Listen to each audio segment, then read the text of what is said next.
আসসালামু আলাইকুম। হ্যাঁ, ওয়ালাইকুম আসসালাম। সোমা, ভালো আছো? এই যে চলছে আর কি, আলহামদুলিল্লাহ। আপনি কেমন আছেন? আছি আলহামদুলিল্লাহ।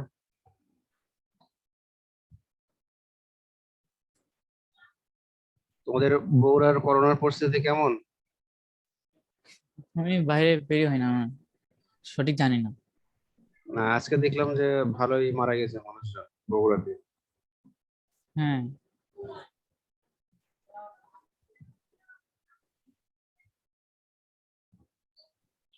পড়ালেখা ঠিকভাবে চলছে? কামব্যাক করার চেষ্টা করতেছি যতটুকু পারতেছি আর কি। মনের সাথে না, মানে যুদ্ধ করতে অনেক কষ্ট হয়ে যাচ্ছে। আহ, গল্প করছিলাম এই জন্য। আচ্ছা, তাহলে আমরা আজকে যে টপিকস গুলো জানবো: জিন ক্লোনিং, জীব প্রযুক্তির ব্যবহার, বিশেষ করে রিকম্বিনেন্ট ডিএনএ প্রযুক্তির প্রয়োগ, ইন্টারফেরন্স, জিনোম সিকোয়েন্সিং, ডিএনএ ফিঙ্গারপ্রিন্ট।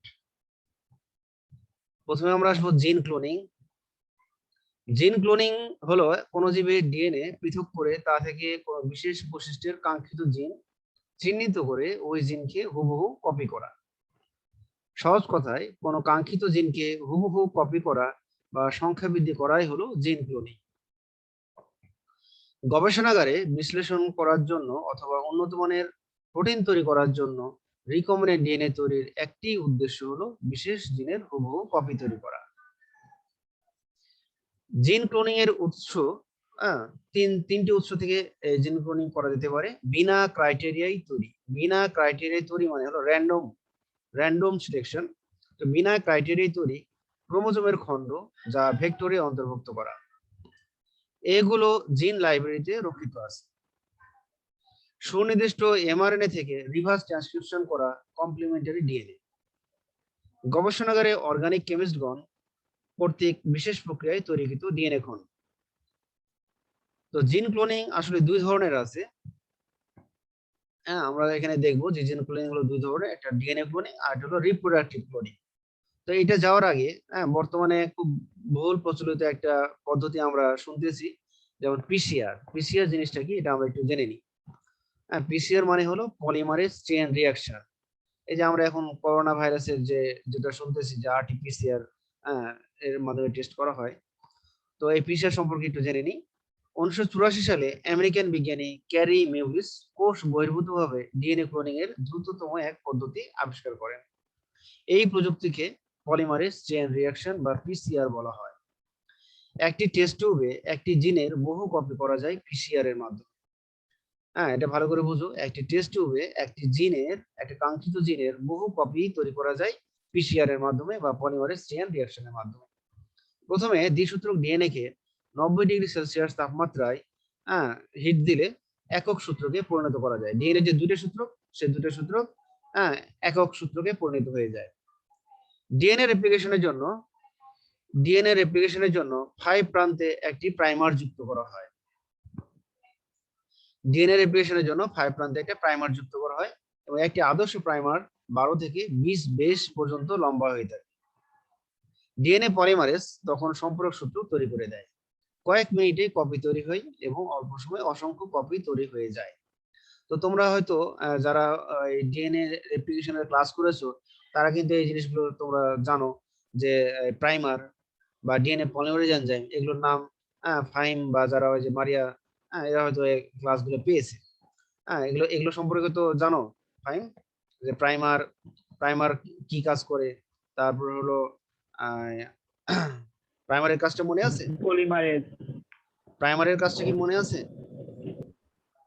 প্রাইমারের কাজটা হলো, পলিমারের কাজ যুক্ত করে। হ্যাঁ, পলিমারেজ এনজাইমের কাজ হলো যুক্ত করে। আর প্রাইমারের কাজটা ছিল যে টেমপ্লেট ডিএনএটা আছে সেই টেমপ্লেট ডিএনএ কে কপি করে সে কি করবে, যে কোন নিউক্লিওটাইড আনা লাগবে তার বিপরীতে সেই নিউক্লিওটাইডটা এনে দেয় প্রাইমার।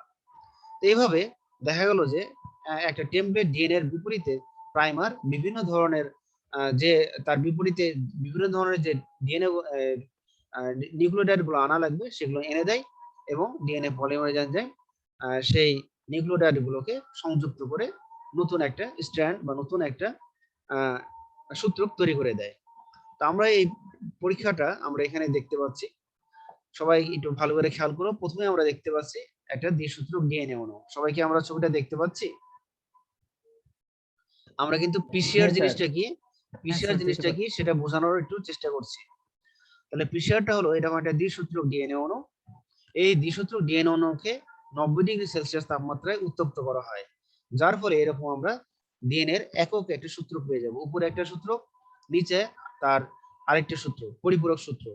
উপরে একটা পরিপূরক সূত্র, তার নিচে আরেকটা পরিপূরক সূত্র।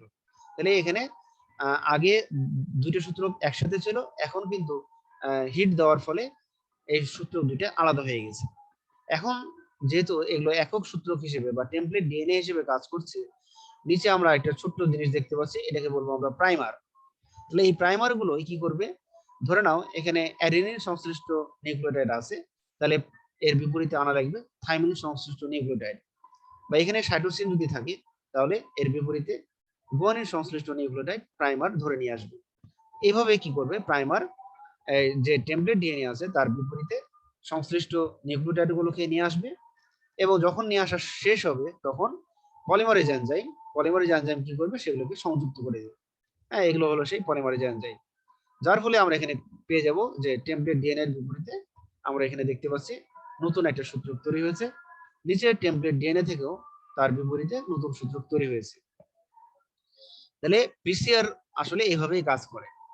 এইভাবে আমরা দেখব যে এই ডিএনএ থেকে পরবর্তীতে আবার এই দুটো ডিএনএ তৈরি হবে, এই দুটো ডিএনএ আবার পরবর্তীতে উপরের ওই উপরেরটা, এটা থার্ড সাইকেলে আমরা দেখব উপরে দুটো ডিএনএ তৈরি হয়েছে, আবার নিচে দুটো ডিএনএ তৈরি হয়েছে। তাহলে আমরা প্রসেসটা কি সবাই বুঝতে পেরেছি? তাহলে পিসিআর কিভাবে একক সূত্রক ডিএনএ কে কপি করে অনেকগুলো দ্বিসূত্রক ডিএনএ অণু তৈরি করার ক্ষমতা রাখে। হ্যাঁ স্যার। স্যার হ্যাঁ বলো। স্যার প্রথম সার্কেলে যেগুলো হয়েছে, দ্বিতীয় সার্কেল তৃতীয় সার্কেলে ওগুলো কি বারবার হয়েছে? তো ওই একই জিনিস? না, মনে করো যে প্রথম যেটা আমরা দেখতে পাচ্ছি ডিন্যাচুরেশন মানে হলো দ্বিসূত্রক ডিএনএ অণু ভেঙে দুটো একক সূত্রক তৈরি করেছে, ঠিক আছে। এরপরে আমরা দেখব যে দ্বিসূত্রক যে দুটো একক সূত্র ডিএনএ, তাদের বিপরীতে প্রাইমার সংশ্লিষ্ট, তার বিপরীতে যে সংশ্লিষ্ট নিউক্লিওটাইড নিয়ে এসে এখানে ডিএনএ পলিমারেজ এনজাইম সেই নিউক্লিওটাইড গুলো জোড়া লাগিয়ে নতুন সূত্র তৈরি করেছে। তাহলে এর বিপরীতে কিন্তু এটা তৈরি হয়েছে, এটা নতুন দ্বিসূত্রক ডিএনএ অণু। আর এই টেমপ্লেট ডিএনএ এর বিপরীতে এখানে নতুন আরেকটি সূত্র তৈরি হওয়ার ফলে এখানে দ্বিসূত্রক ডিএনএ অণু তৈরি হয়েছে। এখন আবার কি হবে, এটা থেকে তৈরি হবে, এটা এর বিপরীতে আবার এটা তৈরি হবে, আর এটা থেকে তৈরি হবে এর বিপরীতে এটা, ঠিক আছে। এইভাবে তৈরি হবে। আবার নিচেরটা খেয়াল করো, নিচেরটা উপরেরটা তৈরি করবে, উপরের এটা থেকে তৈরি হবে এটা, আর নিচের এটা থেকে তৈরি হবে এটা। এইভাবে কিন্তু পিসিআর বা পলিমারেজ চেইন রিঅ্যাকশনের মাধ্যমে একটা একটা ডিএনএ থেকে অনেকগুলো ডিএনএ তৈরি করা যায়। তো আমরা এখন আসবো ক্লোনিং। তাহলে আমরা গত ক্লাসে যেটা শিখেছিলাম যে মানব ইনসুলিন তৈরি করার যে পদ্ধতিটা, ওটা আসলে কিন্তু ডিএনএ ক্লোনিংই ছিল। তাহলে রিকম্বিনেন্ট ডিএনএ তৈরির মাধ্যমে ডিএনএ ক্লোনিং করা হয়, এটি জিন ক্লোনিং নামেও পরিচিত। কোন জীবের কাঙ্ক্ষিত ডিএনএ খণ্ড কেটে উপযুক্ত ব্যাকটেরিয়ামের প্লাজমিড ডিএনএতে প্রতিস্থাপন করা হয়। যেমন আমরা মানব ইনসুলিন উৎপাদনকারী জিনকে কাঙ্ক্ষিত ডিএনএ খণ্ড হিসেবে কেটেছিলাম, এবং সেই কাঙ্ক্ষিত ডিএনএ খণ্ডকে আমরা ব্যাকটেরিয়ার প্লাজমিড ডিএনএ দিয়ে স্থাপন করেছিলাম, এবং স্থাপন করার পরে আমরা একটা রিকম্বিনেন্ট ডিএনএ পেয়েছিলাম। উপযুক্ত মাধ্যমে এই রিকম্বিনেন্ট ডিএনএ যুক্ত ব্যাকটেরিয়াম আবাদ, মানে ব্যাকটেরিয়াম মানে একটা পোষক দিয়ে প্রবেশ করেছিলাম রিকম্বিনেন্ট ডিএনএ কে, তারপরে পুষ্টি মাধ্যমে আবাদ করে অল্প সময়ে আমরা হাজার হাজার ব্যাকটেরিয়া সৃষ্টি করেছিলাম।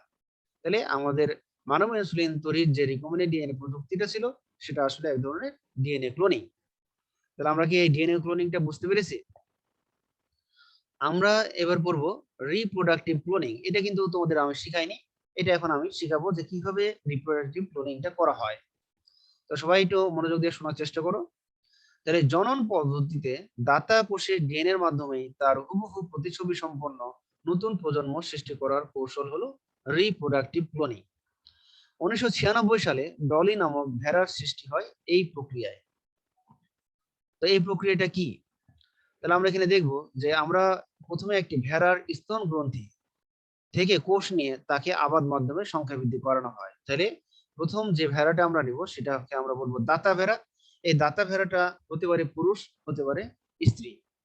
হ্যাঁ, স্তন গ্রন্থি কিন্তু পুরুষ ভেড়াতেও থাকে এবং স্ত্রী ভেড়াতেও থাকে। তবে পার্থক্য কোথায়? স্ত্রী ভেড়ার যখন শাবক হয় বা বাচ্চা হয় তখন তাদের এটা সক্রিয় থাকে, কিন্তু পুরুষের ক্ষেত্রে এটা সবসময় নিষ্ক্রিয় থাকে। তো যাই হোক, তাহলে প্রথম যে ভেড়াটা আমরা বললাম সেটা হলো ভেড়ার স্তন গ্রন্থি থেকে আমরা দেহকোষ নিব এবং দেহকোষ নিয়ে তাকে আবাদ মাধ্যমে সংখ্যা বৃদ্ধি করানো হয়।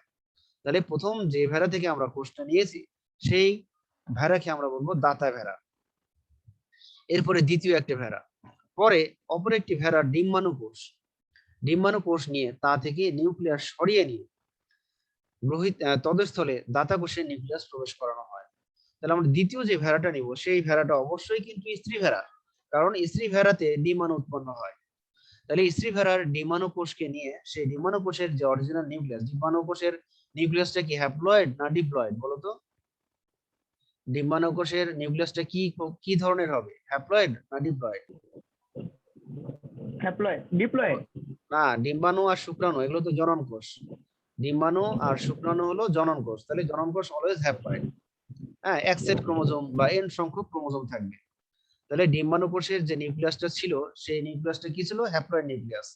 এখন আমরা কি করলাম, দ্বিতীয় ভেড়ার যে ডিম্বাণু কোষ সেই ডিম্বাণু কোষকে থেকে আমরা নিউক্লিয়াসকে সরিয়ে নিয়েছি। এখন ডিম্বাণু কিন্তু নিউক্লিয়াস বিহীন, কিন্তু আমরা প্রথম যে ভেড়ার যে কোষটা নিয়েছিলাম সেই কোষের নিউক্লিয়াসটা ছিল ডিপ্লয়েড। তাহলে এখন আমাদের এই দ্বিতীয় ভেড়ার ডিম্বাণুর ক্ষেত্রে আমরা কি করব, ডিম্বাণুর অরিজিনাল নিউক্লিয়াসটা সরিয়ে নিয়েছি, কিন্তু আমরা প্রথম ভেড়ার যে ডিপ্লয়েড নিউক্লিয়াস সেটা আমরা প্রবেশ করে দিয়েছি। তাহলে ডিম্বাণুর তার অবয়ব থাকবে, কিন্তু তার ভিতরে এখন ডিপ্লয়েড নিউক্লিয়াস আছে। এই কথাটাকে সবাই বুঝতে পেরেছো? আমরা যে প্রথম থেকে লাস্টের কথাটা বুঝি নাই। মনে করো যে প্রথমে আমরা একটা ভেড়ার স্তন গ্রন্থি থেকে যে কোষটা নিয়েছি সেই কোষটা কি ছিল? দেহকোষ, এবং সেই দেহকোষের নিউক্লিয়াসটা ছিল ডিপ্লয়েড। এটা তো সবাই বুঝতে পেরেছো? তাহলে প্রথম যে ভেড়াটা আমরা নিয়েছিলাম তার স্তন গ্রন্থি থেকে যে কোষটা নেওয়া হয়েছিল সেই কোষটা ছিল ডিপ্লয়েড, এবং সেই ডিপ্লয়েড কোষকে আবাদ মাধ্যমে সংখ্যা বৃদ্ধি করানো হয়। তাহলে এইটুকু অংশ তো বুঝতে পেরেছো? হ্যাঁ স্যার। আচ্ছা, এবার দ্বিতীয় ভেড়া মানে আমরা একটা স্ত্রী ভেড়া নিলাম, সেই স্ত্রী ভেড়ার ডিম্বাণু নিলাম, ডিম্বাণু বের করলাম। ডিম্বাণুর ভিতরে যে নিউক্লিয়াসটা আছে সেটা কিন্তু হ্যাপ্লয়েড। এখন এই হ্যাপ্লয়েড নিউক্লিয়াসকে আমরা বের করে ফেলবো। ডিম্বাণুর ভিতর থেকে হ্যাপ্লয়েড নিউক্লিয়াস বের করে নিয়ে আমরা যে দাতা ভেড়ার যে কোষটা নিয়েছিলাম দেহকোষ, সেই দেহকোষের নিউক্লিয়াস আমি ডিম্বাণুর মধ্যে ঢুকাবো। যার ফলে কি হবে, ডিম্বাণু এখন কি নিউক্লিয়াস বহন করবে? ডিপ্লয়েড। এবং এই ডিপ্লয়েড নিউক্লিয়াসটা ছিল সেই স্তন গ্রন্থির দেহকোষের নিউক্লিয়াস। তাহলে এখন ডিম্বাণুটি দাতা কোষের নিউক্লিয়াস নিয়ে বিভাজিত হয়ে ভ্রূণ সৃষ্টির পর্যায়ে পৌঁছায়। এই ভ্রূণ তৃতীয় একটি ভেড়ার জরায়ুতে স্থাপন করা হয়। তাহলে আমরা যে ভ্রূণটা তৈরি করলাম সেই ভ্রূণটা কি করব, তৃতীয় একটি ভেড়ার জরায়ুতে স্থাপন করা হয়। তৃতীয় ভেড়াটি নির্দিষ্ট সময় পর দাতা ভেড়ার চেহারা সম্পন্ন একটি বাচ্চার জন্ম দেয়। এর নাম দেওয়া হয়েছিল ডলি। তাহলে আমরা প্রসেসটা কি সবাই বুঝতে পেরেছি? হ্যাঁ বলো। স্যার দ্বিতীয় ভেড়া থেকে এটা সরাইছে কেন, মানে দ্বিতীয় ভেড়া থেকে আবার দ্বিতীয় ভেড়া নিতে কেন? না, এখন হলো মনে করো যে দ্বিতীয় ভেড়ার আমি ডিম্বাণু কোষ নিয়েছিলাম, যদি আমরা এখানে দুইটা অপশন হতে পারে।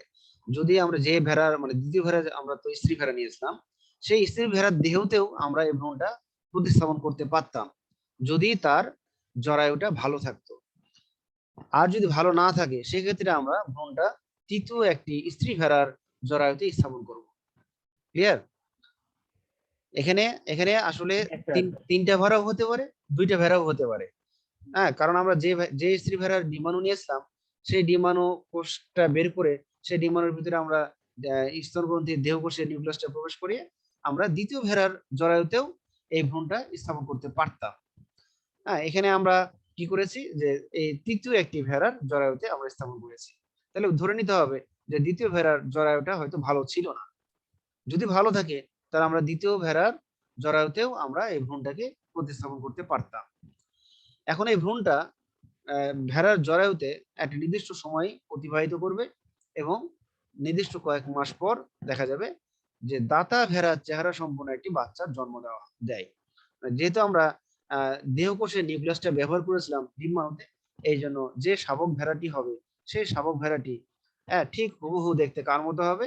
দাতা ভেড়ার মতো দেখতে হবে। তাহলে এই পদ্ধতি অবলম্বন করে ছাগল, তারপর হলো গরু, এগুলো তৈরি করা বর্তমানে হচ্ছে। তবে মানুষও কিন্তু স্যার এই প্রক্রিয়ায় তৈরি করা যায়।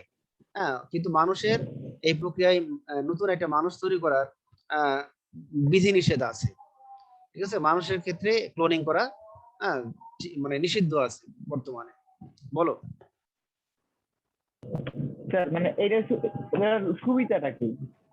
এটা হ্যাঁ এটার সুবিধা আছে। মনে করো এখন মনে করো যে ভেড়াগুলোর মধ্যে যে জাতটা আছে, মনে করো ওই ভেড়াটা ভালো দুধ দেয়, বা ওই ভেড়ার গোস্ত হয়তো ভালো, ওই জাতের ভেড়ার গোস্ত হয়তো ভালো।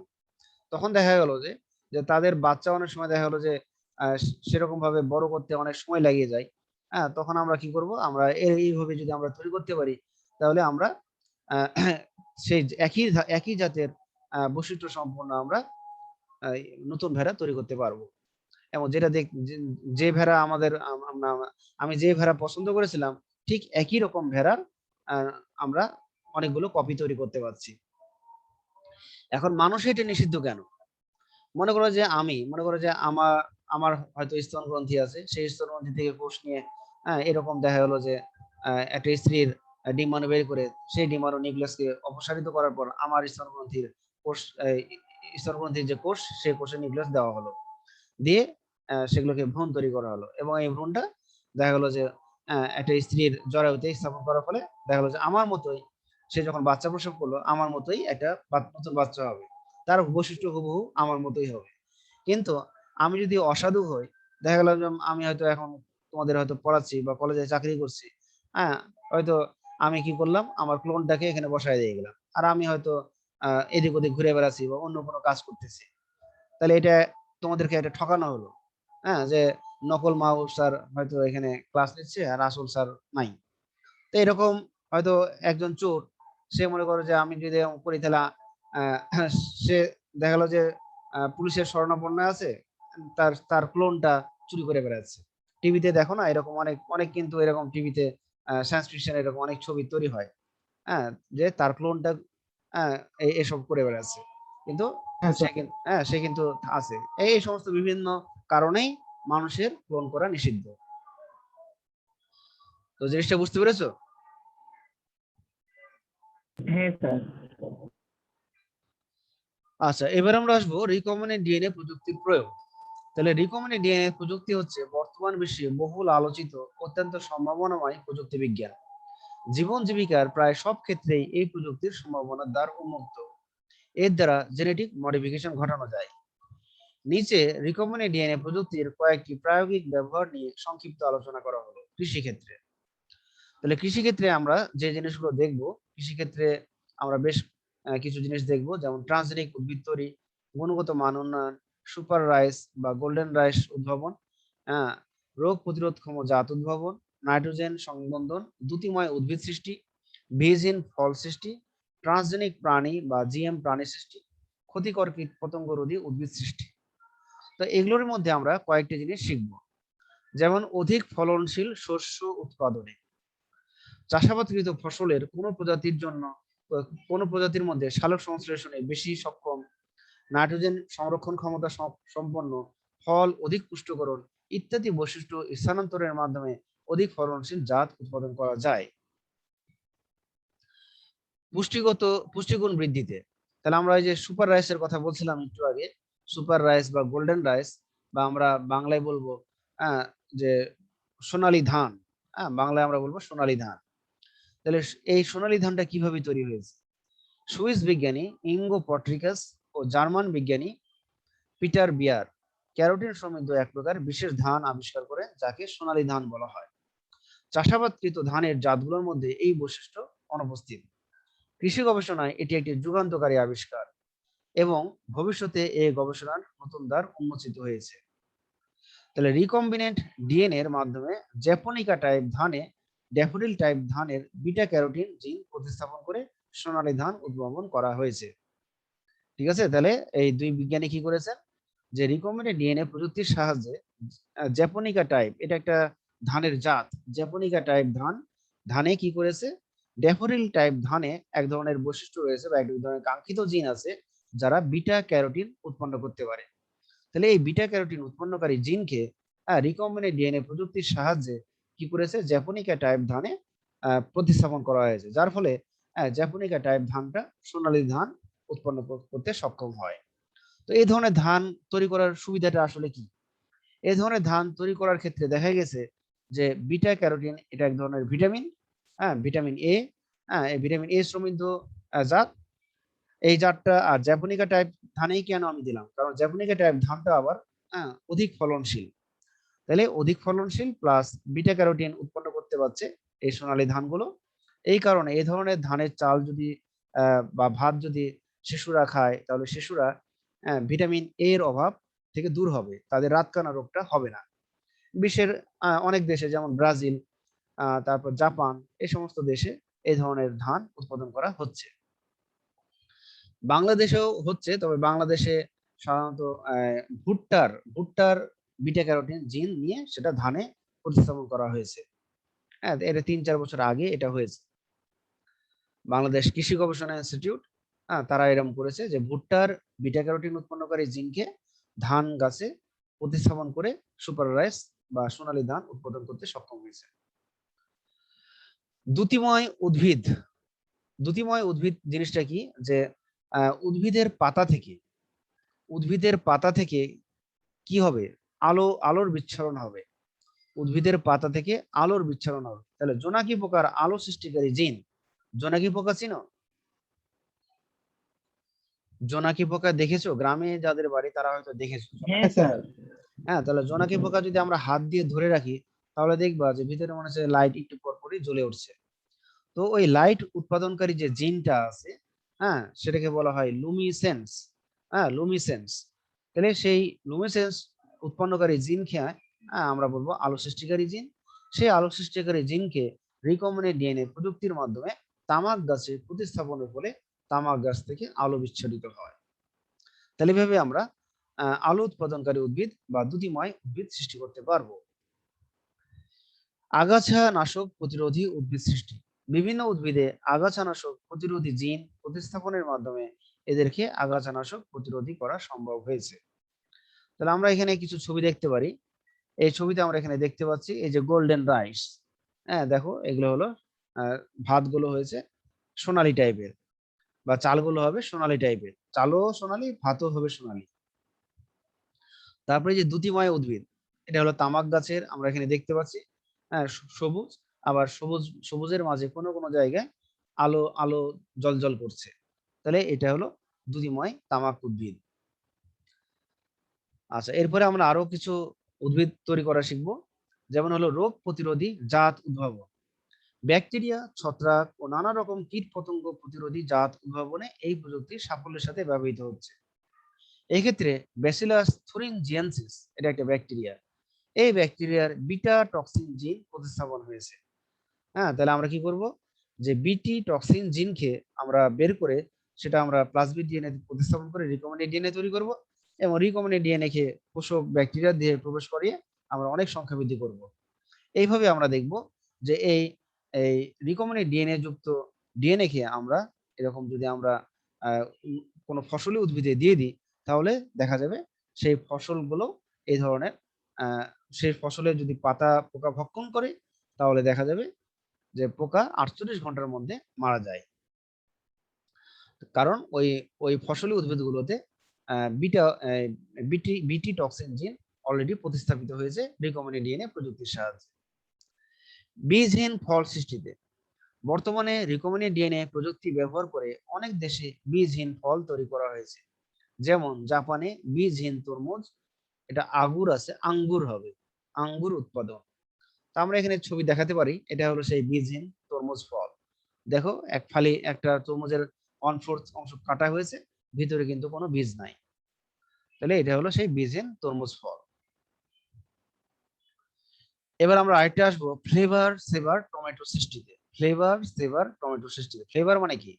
ফ্লেভার মানে গন্ধ, ভালো গন্ধ, সুমিষ্ট গন্ধ। সেভার মানে কি? সহজে পচনশীল নয়।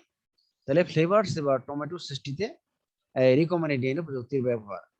জংলি জাত। জংলি জাত মানে কি? যে যেগুলো জঙ্গলে হয়, সেই জংলি জাতের টমেটো, যার সায়েন্টিফিক নেম লাইকোপারসিকন এসকুলেন্টাম, থেকে এক ধরনের জিন সংগ্রহ করা হয়। সেই জিনটার নাম পিজি, পলিগ্যালাক্টুরোনেস রিভার্স জিন, সংগ্রহ করে আধুনিক জাতের টমেটোতে প্রবেশ করানো হয়। আধুনিক জাতের টমেটো লাইকোপারসিকন, লাইকোপারসিকাম। তো লাইকোপারসিকাম গুলো কোনগুলো? যে আমাদের দেশি জাত, যেটা আমরা কোচকানো টমেটো, আমরা যেটাকে দেশি জাত বলি, কোচকানো। তো এই টমেটো গুলো কিন্তু সহজেই পচনশীল। আমরা যে বর্তমানে যে দেশি জাতগুলো খাই, দেখবো যে বাজার থেকে আমরা যদি, আমি রাজশাহী থেকে এই টমেটো গুলো যদি ঢাকায় নিয়ে আসি, হ্যাঁ, পরিবহনে দেখা যাবে আমার 3টা 4টা টমেটো নষ্ট হয়ে গেছে। তাহলে লাইকোপারসিকাম গুলো সহজেই নষ্ট হয়ে যায়, কিন্তু এর আবার স্বাদ ভালো। তাহলে এই ধরনের টমেটোতে আমরা কি করব? এই পিজি জিন রিকমেন্ডেড ডিএনএ প্রযুক্তির সাহায্যে প্রবেশ করাবো। যার ফলে দেখা যায় আমেরিকান ক্যালজেন কোম্পানি এই কাজটা করেছে, এবং এই কাজটা করার মাধ্যমে ফ্লেভার সেভার টমেটো উৎপাদন করতে সক্ষম হয়েছে। ফ্লেভার সেভার টমেটোর সেই বাণিজ্যিক নামটা কি? CGN 895642। ফলে এই ধরনের টমেটোর স্বাদ ও গন্ধ উন্নত হয়। আর যেহেতু এখানে কি আছে? পিজি জিন, এখানে পিজি কথাটা লিখতে হবে, পিজি জিন। এই পিজি জিন থাকার কারণে, হ্যাঁ, পিজি জিন থাকার কারণে বর্তমানে রিকমেন্ডেড ডিএনএ প্রযুক্তি ব্যবহার করে এটা পরে লেখা হয়েছে, তাহলে আমরা এখানে কি বলবো? বর্তমানে রিকমেন্ডেড ডিএনএ প্রযুক্তি ব্যবহার করে পিজি জিন থাকার কারণে এই টমেটো দেরিতে পাকে, সহজে পচে না, দীর্ঘদিন সংরক্ষণ করা যায়। তাহলে আমরা যেটা বলেছিলাম যে লাইকোপারসিকাম এটা দেশি জাতের টমেটো, এটা সহজে পচনশীল কিন্তু এর স্বাদ ভালো। আর আমরা যেটা জংলি জাত বলেছিলাম, সেই জংলি জাতে পিজি জিন ছিল। সেই পিজি জিনটা কি? যে এরা সহজে পচে না, হ্যাঁ, এবং বেশি দিন সংরক্ষণ করে রাখা যায়, এবং এদের গন্ধটা ভালো। তো এই এখন যেহেতু পিজি জিনটা আমরা দেশি জাতের টমেটোর মধ্যে প্রবেশ করেছি এই রিকম্বিনেন্ট ডিএনএ প্রযুক্তির সাহায্যে, তাহলে এই ধরনের টমেটো আমরা যদি এখন ভক্ষণ করি, তাহলে দেখা যাবে যে এরা সহজে পচবে না, দেরিতে পাকবে, আর দীর্ঘদিন সংরক্ষণ করা যায়। দেশি জাতের টমেটো গুলো যখন একটা গাছে ধরে, দেখা যাবে অনেকগুলো টমেটো খুব 2-1 দিনের মধ্যেই দেখা গেল যে অনেকগুলো পেকে যায়, যার ফলে একসাথে আমাদের অনেকগুলো টমেটো তুলতে হয়। তো এই ফ্লেভার সেভার টমেটোর ছবি তোমরা দেখতে পাচ্ছ বাম দিক থেকে সর্বপ্রথম, সেটা হলো ফ্লেভার সেভার টমেটো। তাহলে এই ধরনের টমেটো যদি আমরা তৈরি করতে পারি, তাহলে দেখা যাবে আমরা সহজে এটা পচবে না, এর স্বাদ ও গন্ধ উন্নত, আবার দেরিতে পাকবে। হ্যাঁ, হয়তো 1 সপ্তাহে কিছু পাকলো, পরের সপ্তাহে আবার কিছু পাকলো, এরকম। তাহলে আমরা এই ফ্লেভার সেভার টমেটো এটা বুঝলাম। হ্যাঁ স্যার। এবার আসবো আমরা জিএম ফসল। জিএম মানে হলো জেনেটিক্যালি মডিফাইড ফসল।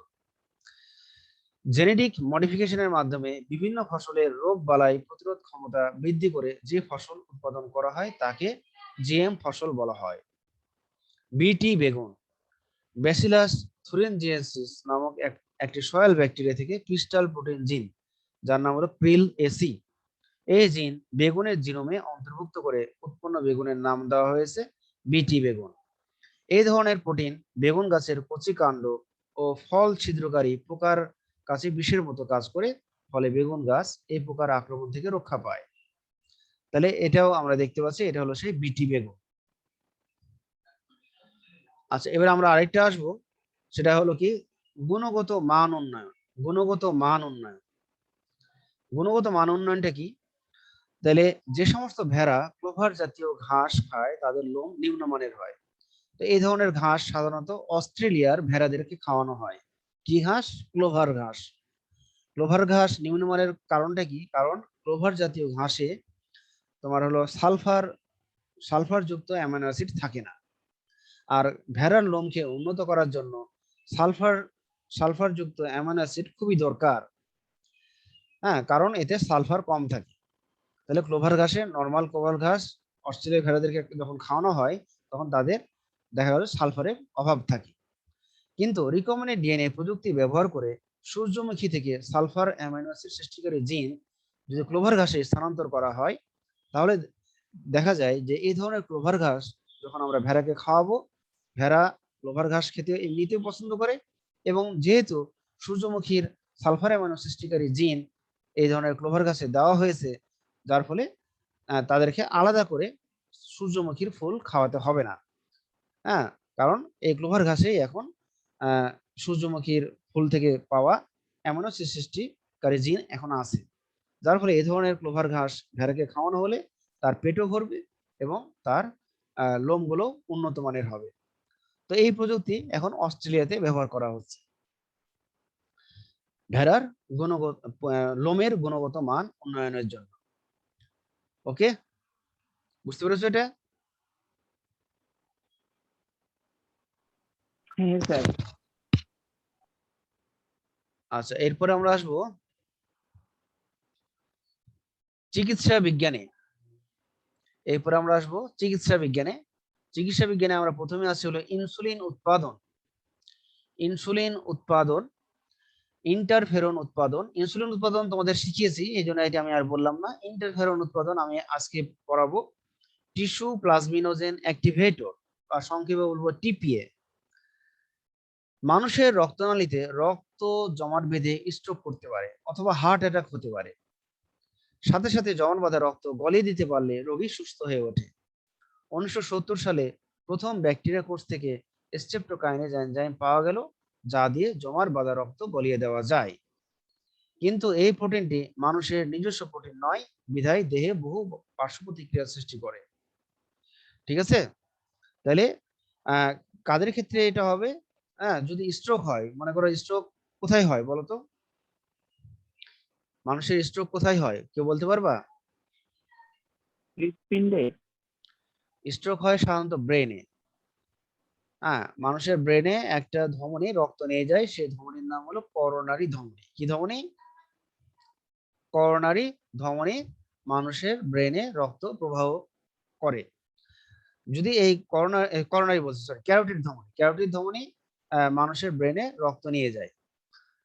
এখন এই ক্যারোটিড ধমনীতে যদি কোনো জায়গায় রক্ত জমাট বাঁধে, তাহলে মানুষের ব্রেন রক্ত পাবে না, আর রক্ত সরবরাহ না হলে প্রয়োজনীয় অক্সিজেনও পাবে না। যার ফলে তার কি হবে? ব্রেনের এই ক্যারোটিড ধমনীতে রক্ত জমাট বেঁধে যাবে, যার ফলে তার স্ট্রোক হবে। আবার দেখা হলো যে কারো যদি হার্টের করোনারি ধমনীতে রক্ত জমাট বেঁধে যায়, তাহলে হৃৎপিণ্ডের কিছু কিছু অংশ রক্ত পাবে না, মানে অক্সিজেনও পাবে না, যার ফলে তার কি হতে পারে? হার্ট অ্যাটাক হতে পারে। এখন সাময়িকভাবে যদি আমরা এই জমাট বাঁধা রক্তকে গলিয়ে দিতে পারি, তাহলে রোগী ধীরে ধীরে সুস্থ হয়ে যায়। তো প্রথম 1970 সালে ব্যাকটেরিয়া কোষ থেকে এক ধরনের এনজাইম পাওয়া গিয়েছিল, যারা কি করেছিল, এটা মানুষের যে অংশে রক্ত জমাট বেঁধেছিল সেখানে দেওয়ার ফলে সেটা রক্ত গলানো সম্ভব হয়েছে। কিন্তু এই প্রোটিনটি মানুষের নিজস্ব প্রোটিন নয়, এই কারণে অনেক পার্শ্ব প্রতিক্রিয়ার সৃষ্টি করেছিল। মানুষের রক্তে এমনিতেই প্লাজমিন এনজাইম থাকে, যা প্লাজমিনোজেন অবস্থায় বিরাজ করে। প্লাজমিনোজেন আসলে নিষ্ক্রিয় অবস্থায় থাকে। প্লাজমিনোজেন কর্মক্ষম অবস্থায় আনতে হলে টিপিএ বা টিস্যু প্লাজমিনোজেন অ্যাক্টিভেটর দরকার হয়। হার্ট অ্যাটাক বা স্ট্রোকের রোগীর রক্তনালীতে টিপিএ মানে টিস্যু প্লাজমিনোজেন অ্যাক্টিভেটর ইনজেক্ট করলে রক্তের ব্লক বিগলিত হয়ে যায় এবং রোগী সুস্থ হয়ে ওঠে। টিপিএ নিঃসরণকারী জিন মানুষের দেহ থেকে নেওয়া হয় বলে এর কোনো পার্শ্ব প্রতিক্রিয়া সৃষ্টি হয় না। তাহলে আমরা এখানে দেখতে পাচ্ছি যে এই যে মানুষের জমাট বাঁধা রক্তকে গলানোর জন্য প্রথমে ব্যাকটেরিয়ার এক ধরনের এনজাইম নেওয়া হয়েছিল, কিন্তু পরে দেখা গেছে যে মানুষের যে টিপিএ উৎপন্নকারী যে জিনটা আছে, সেই জিনটাকে নিয়ে আমরা এই ধরনের জিনিস তৈরি করতে পারবো। এবং এই মানুষের এই এই এই এই জিনিসটা তৈরি করার জন্য বা এই এনজাইম, এই টিস্যু প্লাজমিনোজেন অ্যাক্টিভেটর যে জিনটা আছে, এই জিনটা নিয়ে যদি আমরা রিকম্বিনেন্ট ডিএনএ প্রযুক্তির সাহায্যে অনেকগুলো তৈরি করতে পারি, তাহলে আমরা যেহেতু এটা মানুষের তৈরি আর মানুষের জিনিস আমরা মানুষের দেহেই দিচ্ছি, এই কারণে এদের পার্শ্ব প্রতিক্রিয়াটা অনেক কম হবে। তাহলে আমরা কিভাবে বুঝতে পারবো যে কারো স্ট্রোক হচ্ছে না হার্ট অ্যাটাক হচ্ছে? হ্যাঁ, তো স্ট্রোক আমরা রক্ত চ্যাপ্টারে সম্ভবত পড়েছিলাম, মনে আছে কিনা জানি না। রক্ত কি তোমাদের পড়ানো হয়েছিল? রক্ত কি পড়ানো স্যার হয়েছিল? কোন দ্বিতীয় দ্বিতীয় পত্রে না প্রথম পত্রে? দ্বিতীয় পত্রের 4 নম্বর অধ্যায়। হ্যাঁ স্যার, কোন হয়েছে। হ্যাঁ, তো ওখানে আমরা বলেছিলাম যে হার্ট অ্যাটাক এর লক্ষণগুলো কি, বা স্ট্রোকের লক্ষণগুলো কি। স্ট্রোকের লক্ষণ হলো কি, যখন স্ট্রোক হবে তখন ঠোঁট গুলো বেঁকে যাবে, মুখ একদিকে বেঁকে যায়। হ্যাঁ, যার ফলে কি হয়, এটা দেখে আমরা বুঝতে পারবো যে তার স্ট্রোক হয়েছে। হ্যাঁ, তাহলে আমরা এরকম যদি দেখতে পাই তাহলে তাকে স্ট্রোক কিন্তু মাইল্ডও হয় আবার সিভিয়ারও হয়। যদি মাইল্ড স্ট্রোক হয়, যদি আমরা বুঝতে পারি যে রোগীর ঠোঁট একদিকে বেঁকে যাচ্ছে বা মুখ একদিকে বেঁকে যাচ্ছে, তখন সঙ্গে সঙ্গে তাকে হসপিটালাইজ করতে হবে। আর হাসপাতালে নিয়ে গেলে ডাক্তার তখন কি করবে, এরকম টিপিএ ইনজেক্ট করে দিবে। আর এই টিপিএ ইনজেক্ট করে দিলে দেখা যাবে যে ওই ক্যারোটিড আর্টারিতে যে রক্ত জমা বেঁধেছিল সেগুলো খুব তাড়াতাড়ি গলতে শুরু করবে এবং রোগী ধীরে ধীরে সুস্থ হয়ে উঠবে। বুঝতে পেরেছো?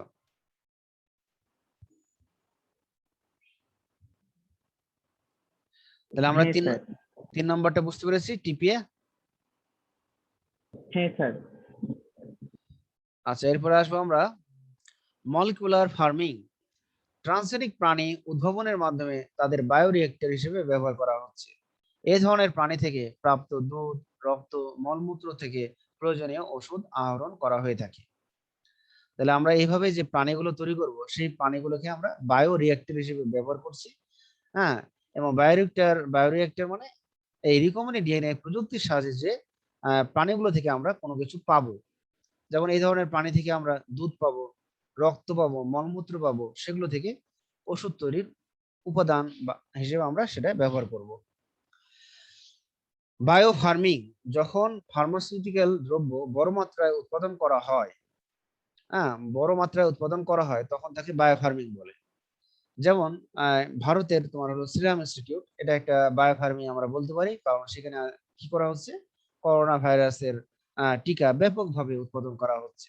তাহলে এরকম কোন একটা ফার্মাসিউটিক্যাল কোম্পানিতে যদি আমরা ব্যাপক মাত্রায় দ্রব্য তৈরি করতে পারি, সেটাকে আমরা তখন বায়ো ফার্মিং বলবো। এখানে উদাহরণ হিসেবে দেওয়া আছে, যেমন জীবন রক্ষাকারী অ্যান্টিথ্রম্বিন এখন অতি অল্প সময়ে ছাগলের মাধ্যমে উৎপাদন করা হচ্ছে। আচ্ছা, টাইম মনে হয় প্রায় শেষ, তো আমরা আর 10 মিনিটের জন্য একটু আবার জয়েন হই। ওকে? আচ্ছা। হ্যাঁ, সবাই বুঝতে পেরেছো? ফাহিম?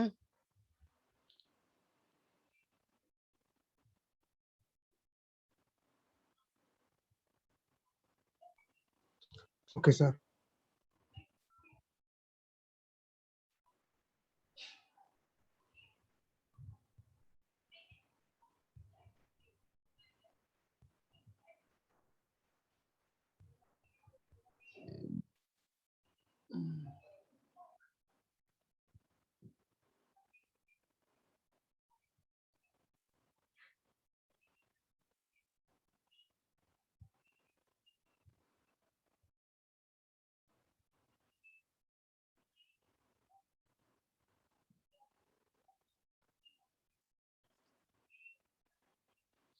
আচ্ছা, আমরা বায়ো ফার্মিং এ ছিলাম, এখন আমরা আসবো পরিবেশ ব্যবস্থাপনায়।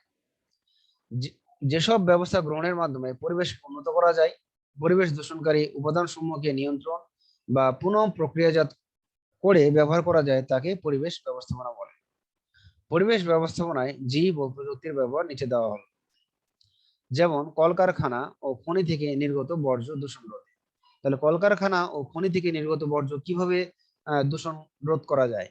তাহলে এই ধরনের নির্গত বর্জ্যে যদি আমরা এই ধরনের পচনশীল কিছু ব্যাকটেরিয়া সেখানে রিকম্বিনেন্ট ডিএনএ প্রযুক্তির সাহায্যে তৈরি করে ছেড়ে দেওয়া যায়, তাহলে দেখা যাবে এই ধরনের কলকারখানা থেকে নির্গত বর্জ্য দূষণ আর হবে না। সমুদ্রে নির্গত তেল পরিশোধনেও ঠিক একই ধরনের ব্যাকটেরিয়া, হ্যাঁ, তেল তেল পরিশোধনকারী ব্যাকটেরিয়া ব্যবহার করা হয়। পয়ঃ প্রণালী বর্জ্য বা সিওয়েজ আত্তীকরণে, হ্যাঁ, তাহলে এরকম যে ড্রেন দিয়ে সাধারণত এরকম পয়ঃ প্রণালীর যে মলগুলো বা উচ্ছিষ্টগুলো বা আবর্জনাগুলো থাকে সেগুলোকেও আমরা ব্যাকটেরিয়ার মাধ্যমে সেগুলোকে আমরা দূষণ রোধ করতে পারি। এরপরে আসবো হলো এনজাইম প্রযুক্তিতে। উন্নত এনজাইম বা প্রোটিন উৎপাদনে রিকম্বিনেন্ট ডিএনএ প্রযুক্তি সাফল্যের সাথে ব্যবহৃত হয়েছে। অধিক ক্রিয়াশীল কিছু এনজাইম তৈরিতে এই পদ্ধতিতে ব্যবহৃত হচ্ছে। পেস্টিসাইড শিল্পে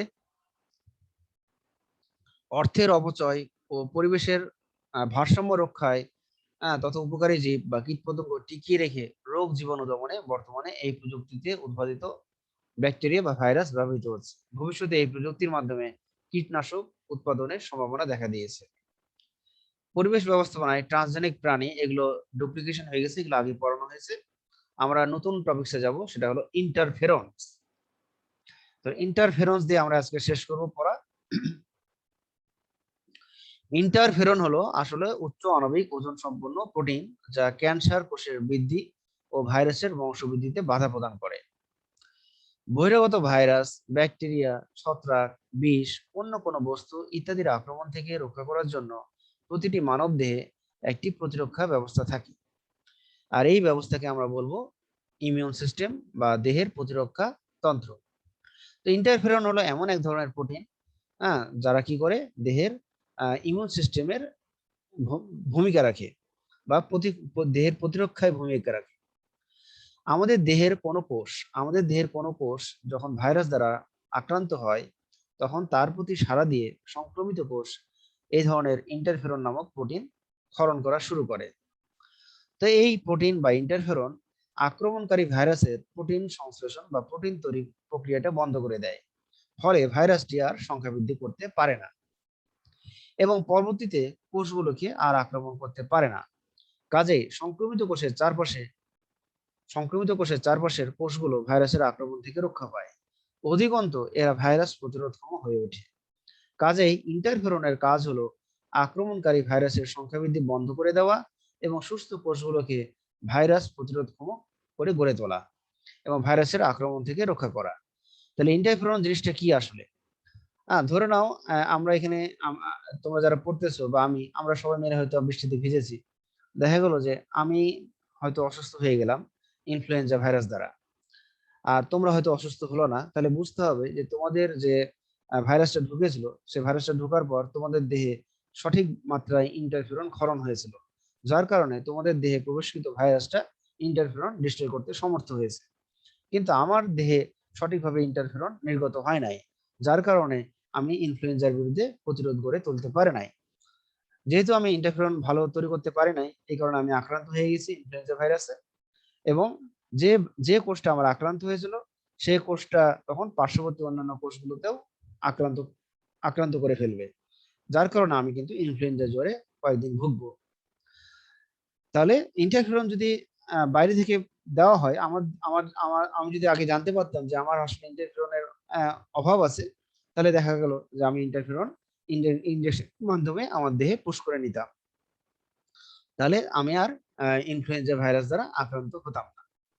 তো ব্রিটিশ বিজ্ঞানী অ্যালিক আইজ্যাক এবং জিন লিন্ডারম্যান 1957 সালে ইন্টারফেরন আবিষ্কার করেন এবং ইন্টারফেরন প্রস্তুতের যে প্রক্রিয়াটা, এই প্রক্রিয়াটা একেবারে রিকম্বিনেন্ট ডিএনএ যে আমরা টেকনোলজি ইনসুলিন উৎপাদনের যে রিকম্বিনেন্ট ডিএনএ প্রযুক্তি আমরা পড়েছি, ঠিক ওটার মতোই।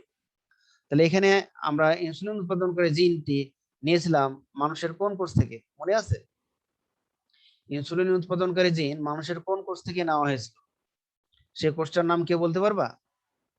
গত ক্লাসের পড়া মানুষের ইনসুলিন উৎপাদনকারী কোষ কোনটি?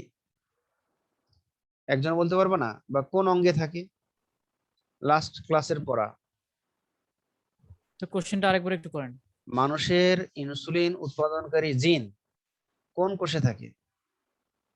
এটা এখানকার পড়া না, গত ক্লাসের পড়া ছিল। কেউ কেউ যদি বলতে পারো তবে খুবই খুশি হতাম। মানুষের ইনসুলিন উৎপাদনকারী জিনটি মানুষের কোথায় থাকে বা ডিএনএ তো কোন কোষে থাকে বা কোন অঙ্গে থাকে? অঙ্গটা কোন বললেও অঙ্গে থাকে? কোন অঙ্গে অঙ্গে থাকে? থাকে এটা হৃৎপিণ্ডে। না না না, আমরা গত ক্লাসে আমরা বলেছিলাম যে ইনসুলিন উৎপাদনকারী জিন, হ্যাঁ, মানুষের বিটা কোষ। আর অগ্নাশয় নাকি জানি হ্যাঁ হ্যাঁ হ্যাঁ, অঙ্গটা ছিল অগ্নাশয়। অগ্নাশয়। অঙ্গটা ছিল অগ্নাশয়। অগ্নাশয়ের আইলেটস অফ ল্যাঙ্গারহ্যান্স, আর আইলেটস অফ ল্যাঙ্গারহ্যান্স ছিল বিটা কোষ। সেই বিটা কোষ থেকে আমরা নিয়েছিলাম। কিন্তু ইন্টারফেরন উৎপাদনকারী জিন আমরা কোন কোষ থেকে নিব? মানুষের ফাইব্রোব্লাস্ট কোষ থেকে। এবার বুঝতে পেরেছো? তাহলে হ্যাঁ স্যার, বুঝতে পারছি। ইন্টারফেরন উৎপাদনকারী জিন তাহলে কোথা থেকে নিচ্ছি? মানুষের ফাইব্রোব্লাস্ট কোষ থেকে। প্লাস কোষ থেকে। হ্যাঁ, এখন এই জ্ঞান। ফাইব্রোব্লাস্ট কোষে ইন্টারফেরন উৎপন্নকারী জিন বা ডিএনএ আছে। সেটা যদি আমরা রেস্ট্রিকশন এনজাইমের সাহায্যে কেটে আলাদা করতে পারি, এবং কেটে সেটা যদি আমরা ব্যাকটেরিয়ার প্লাজমিড ডিএনএ তে প্রতিস্থাপন করে রিকম্বিনেন্ট ডিএনএ তৈরি করতে পারি, এবং সেই রিকম্বিনেন্ট ডিএনএ কে আমরা কি করব? ইকোলাই ব্যাকটেরিয়াতে প্রবেশ করিয়ে সংখ্যা বৃদ্ধি করাবো। আর সেই সংখ্যা বৃদ্ধি করানোর মাধ্যমে আমরা কি করব? ব্যাপকভাবে রিকম্বিনেন্ট ডিএনএ সমৃদ্ধ ইকোলাই তৈরি করতে পারবো। এবং এ ধরনের ইকোলাই থেকে অনেক ইন্টারফেরন আবাদ মাধ্যমে নিঃসৃত করাবো, যার ফলে আমরা কি দেখব? যে আবাদ মাধ্যম থেকে ইন্টারফেরন এরকম পৃথক করে বিশুদ্ধ করা হয়। ঠিক আমরা ইনসুলিন উৎপাদন যেভাবে করেছিলাম, ঠিক একইভাবে আমরা ইন্টারফেরনও তৈরি করতে পারবো। এক্ষেত্রে মানে কোষটার নাম আলাদা হবে। যেমন আমরা ইনসুলিন উৎপাদনকারীর ক্ষেত্রে আমরা বলেছিলাম বিটা কোষ, আর এখানে আমরা বলবো ফাইব্রোব্লাস্ট কোষ। বিশুদ্ধকৃত ইন্টারফেরন বিশেষ পদ্ধতিতে সংরক্ষণ ও বাজারজাত করা হয়। তাহলে এরূপ একটি ইন্টারফেরনের বাণিজ্যিক নাম হলো বিটাফেরন। তাহলে এখন মনে করো বাজারে বিটাফেরন পাওয়া যায়। তাহলে আমাদের এখন আমরা এটা পরীক্ষা করে বুঝতে পারবো যে কাদের ইন্টারফেরন আসলে কম ক্ষরণ হয়, কাদের রোগ প্রতিরোধ ক্ষমতা দুর্বল। তখন তাদের দেহে যদি আমরা বিটাফেরন আগে থেকেই দিয়ে রাখি, তাহলে দেখা যাবে যে তাদের রোগ প্রতিরোধ ক্ষমতা একটু বেড়ে যাবে। তাহলে আমরা ইন্টারফেরনসটা বুঝেছি সবাই? হ্যাঁ স্যার, বুঝতে পারছি। তো তাহলে আমরা আজকে এই পর্যন্তই শেষ করি। হ্যাঁ হ্যাঁ, কিন্তু স্যার আপনি যে এগুলো লেকচার গুলো যে মানে কন্টেন্ট যে মেক করেন, আমি বানান, তো হ্যাঁ এখান থেকে না মানে মেডিকেলে কোথায় কোথায় থেকে কোশ্চেন আসার সম্ভাবনা থাকে আপনি তো অবশ্যই বোঝেন, যেটা সেগুলো একটু অন্য একটা কালার দিয়ে বুঝিয়ে দিন হ্যাঁ যে এখান থেকে কোশ্চেন আসার সম্ভাবনা থাকে। আচ্ছা ঠিক আছে, ওটা আমরা পরে যখন কোশ্চেন ই করবো তখন আমরা ওটা বলবো, ঠিক আরেকটা আছে? আরেকটা জিনিস করতে পারেন, সেটা হলো ওই গ্রুপে আমাদের একটা মেসেঞ্জার গ্রুপও করে রাখতে পারেন, তাহলে আর আমাদের সুবিধা হবে। যেমন ওখানে গিয়ে, যেমন বিনয়ী আজকে মনে হয় পায় নাই, ওই লিঙ্কটাই পায় নাই, তো ঝামেলা না হয়ে যায়। না না, মেসেঞ্জারে আমি দিয়ে দিয়েছি, বিনয় মেসেঞ্জারে দেওয়া আছে। তারপরেও মানে আপনার সাথে সবার তো লিংক আছে তাই না, আপনি হ্যাঁ একটা হ্যাঁ মেসেঞ্জার গ্রুপে অ্যাড করেন, সবাইকে দিয়ে একটা মেসেঞ্জার গ্রুপে অ্যাড করেন, তাহলে ওখান থেকে অনেক আলোচনা করা যাবে, যেখানে তো গ্রুপে তো কোনো আলোচনাই করা যায় না। আচ্ছা ঠিক আছে, করে দেবো, ঠিক আছে। তাহলে ওটাই বেটার হবে আচ্ছা, আই থিঙ্ক। তো ঠিক আছে। আসসালামু আলাইকুম স্যার। আচ্ছা আচ্ছা স্যার, তাহলে কালকে দেখা হবে। আল্লাহ হ্যাঁ হাফেজ। আচ্ছা।